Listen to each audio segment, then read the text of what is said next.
Kadaknath dark thriller mystery plus folk horror Gujarati film છે।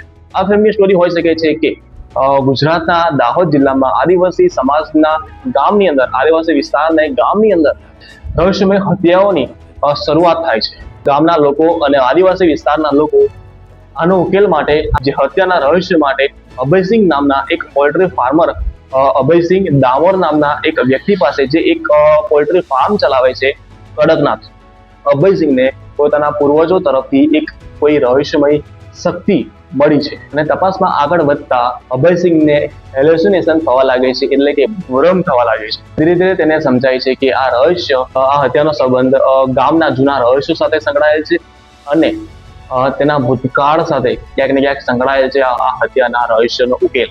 ટ્રેલરની વાત કરીએ તો ટ્રેલરની અંદર આપણને જોવા મળે છે કે એક શાંત ગામ હોય છે, એની અંદર અચાનક ક્રૂર હત્યાની શરૂઆત થાય છે। ગામની અંદર ડર અને અંધશ્રદ્ધા ફેલાય છે। ગામના લોકો અભયસિંહ પાસે મદદ માટે જાય છે। જોવા મળે છે કે તેની પાસે તેના પૂર્વજો તરફથી મળેલી કોઈ ખાસ પ્રકારની એક રહસ્યમય શક્તિ તેની પાસે છે, એક વિદ્યા તેની પાસે છે, તેના પૂર્વજો તરફથી પ્રાપ્ત થયેલી।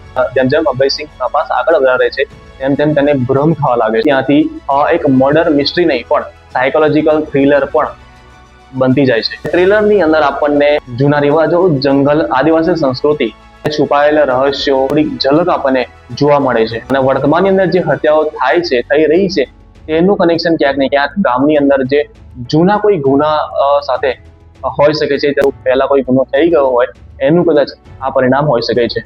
ક્વેશ્ચન એ છે કે અસલી વિલન કોણ છે? ક્વેશ્ચન એ છે કે આ અંધશ્રદ્ધા પાછળનું કારણ શું હોઈ શકે?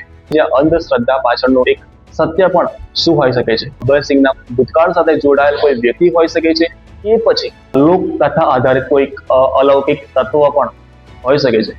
અભયસિંહનો ભૂતકાળ જ કદાચ સમગ્ર જે રહસ્ય છે તેની ચાવી હોઈ શકે છે। હત્યાઓ અને હેલ્યુસિનેશન વચ્ચે સીધો સંબંધ હોઈ શકે છે। ક્લાઇમેક્સની અંદર કોઈ મોટું ટ્વિસ્ટ આવશે, ગામની માન્યતાઓ અને સત્ય વચ્ચે સીધો ટકરાવ થઈ શકે છે। કડકનાથના મેકર્સ કૌશિક ગરોસિયાનું કહેવું છે કે આ ફિલ્મ હોઈ શકે છે folk thriller plus murder mystery વાળી સાયકોલોજીકલ સસ્પેન્સ તરીકે પણ તમારી સામે આવશે। કડકનાથ કાળા મરઘાની પ્રજાતિનો આ ફિલ્મની અંદર ઉપયોગ કર્યો છે। આ પક્ષી ઘણી લોકમાન્યતાઓ અને પરંપરાઓ સાથે જોડાયેલું છે અને હવે એન્ડિંગ કદાચ આ પ્રકારની હોઈ શકે છે। આ ફિલ્મ ગામની અંદર કોઈ ગુનો થયો હોય અને કોઈ હત્યા થઈ હોય, તેનો બદલો અત્યારે વર્તમાનની અંદર આ લેવામાં આવી રહ્યો છે। કદાચ કોઈ માનવીય કારણ પણ બહાર આવી શકે છે। આ અંધશ્રદ્ધાની પાછળ કોઈ પોતાની માનવીય યોજના કદાચ ચલાવી રહ્યું હોય। અભયસિંહના માનસિક સંઘર્ષો પર પણ ભાર મૂકવામાં આવ્યો છે કે ના કે માત્ર હત્યાઓ પર। ગામની અંદર જે હત્યા થઈ રહી છે તેનું કનેક્શન ગામની અંદર કદાચ કોઈ જૂનો ગુનો થઈ ગયો છે, કાં તો કોઈ રહસ્ય આપણને જોવા મળી શકે। સિંહનો પૂરો પરિવાર કદાચ આ રહસ્યની સાથે જોડાયેલો હોઈ શકે છે અને આનો એન્ડિંગ આપણને વિચારવા પર મજબૂર પણ કરી શકે એવું હોઈ શકે છે। તો આપણે જોઈએ, આ ફિલ્મ આવશે 26મી તારીખે, તો વધારે આપણને જાણવા મળી શકે છે કે કેવું સસ્પેન્સ આ ફિલ્મની અંદર આપણને જોવા મળી શકે છે કે નહીં। તો મળીએ ફિલ્મના રિવ્યુ સાથે।